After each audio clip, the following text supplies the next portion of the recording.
बेटा ये बर्तन रख लो, मुझे इनके पैसे दे दो। कारी साहब ये तो घर के इस्तेमाल वाले बर्तन हैं, ये आप क्यों बेच रहे हैं? बस बेटा क्या बताऊं, पैसों की सख्त जरूरत है, इसलिए घर के बर्तन बेच रहा हूँ। लेकिन कारी साहब ऐसी क्या मजबूरी आन पड़ी कि आप घर के बर्तन बेचने पे मजबूर हो गए हैं? बस बेटा क्या बताऊं, एक तो हालात इतने कमजोर हैं और हर दफा हुकूमत की तरफ से ये अदाब आन पड़ता है। ओहो कारी साहब, इस बिल ने तो हर किसी को परेशान किए हुए है। ये क्या कारी साहब, 18,000 बिल? इतने ज्यादा बिल आपको क्यों आया है? बस बेटा क्या करूं, पिछले महीने बिल जमा नहीं कराया और मीटर भी काट कर ले गए, इस बार इतना ज्यादा बिल लगा कर भेज दिया। बेटा मस्जिद से सिर्फ 8,000 तनख्वाह मिलती है, उससे बिजली का बिल जमा कराऊं या घर का खर्चा पूरा करूं। 8,000? कारी साहब ये तो बहुत कम तनख्वाह है, आप मोहल्ले वालों से इसके बारे में बात क्यों नहीं कर लेते? बेटा की थी मलक साहब से बात। यार घर पे तो बड़ा खर्चा हो रहा है। मलिक साहब घर ही तो अच्छा बन रहा है ना। अस्सलाम वालेकुम मलिक साहब। वालेकुम सलाम। सुना कारी, कैसे आना हुआ? मलिक साहब महंगाई आपके सामने है, अब 8,000 पे मेरा गुजारा नहीं होता, मेहरबानी करके मेरी तनख्वाह बढ़ा दें। क्यों नहीं होता तेरा गुजारा? तू कौन सा मस्जिद में मजदूरियां करता है? बहुत है 8,000। मलिक साहब महंगाई बहुत है। हाँ हाँ मुझे पता है जो महंगाई है। जा अब तेरी नमाज का टाइम है। ठीक है मलिक साहब।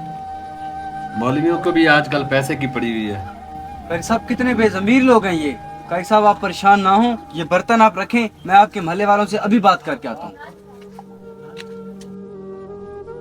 पापा पापा लाइट का बंद, बहुत गर्मी है। आ जाएगी बेटा आ जाएगी।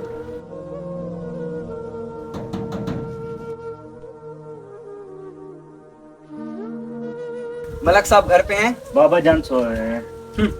तुम्हारे बाबा भी सो रहे हैं और उनका जमीर भी सो रहा है। क्या मतलब, क्या काम है आपको बाबा जान से?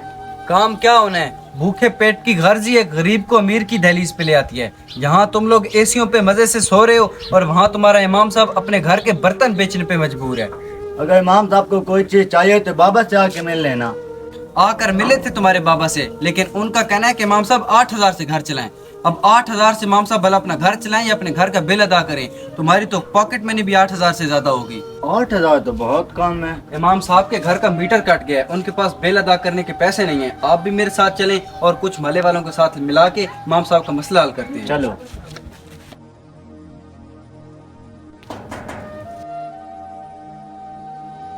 अस्सलाम वालेकुम भाईजान। यार आपके मोहल्ले के इमाम साहब बहुत ज्यादा परेशान है, उनका बिल आया हुआ है और उनके पास पैसे नहीं है बिल अदा करने के लिए।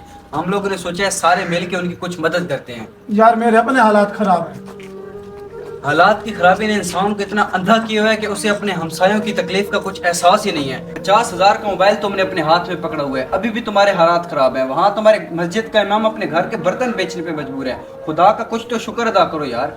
यार ठीक है, जो मुझसे हो सकेगा मैं करूँगा। ये हुई ना बात, चलो।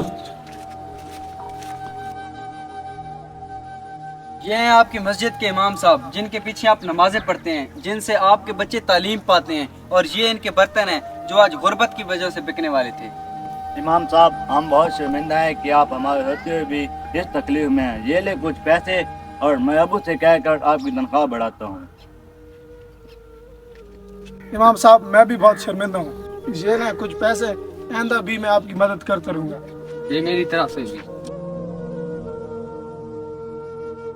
शुक्रिया बेटा, आज आपकी वजह से मेरी परेशानी हल होगी। इमाम साहब कोई बात नहीं, मदद तो अल्लाह की जात करती है, मैं तो सिर्फ वसीला हूँ। ये लें आपके बर्तन। बेचारे सफेद पोश गरीब से गरीब तर होते जा रहे हैं, जबकि पैसे वाले अमीर से अमीर तर। हुकूमत को कोसने की बजाय हमें खुद एक दूसरे की मुश्किलात का ख्याल रखना चाहिए। अपने इर्द गिर्द नजर दौड़ाएं, हो सकता है किसी को आपकी मदद की जरूरत हो। वीडियो अच्छी लगे तो शेयर जरूर करें।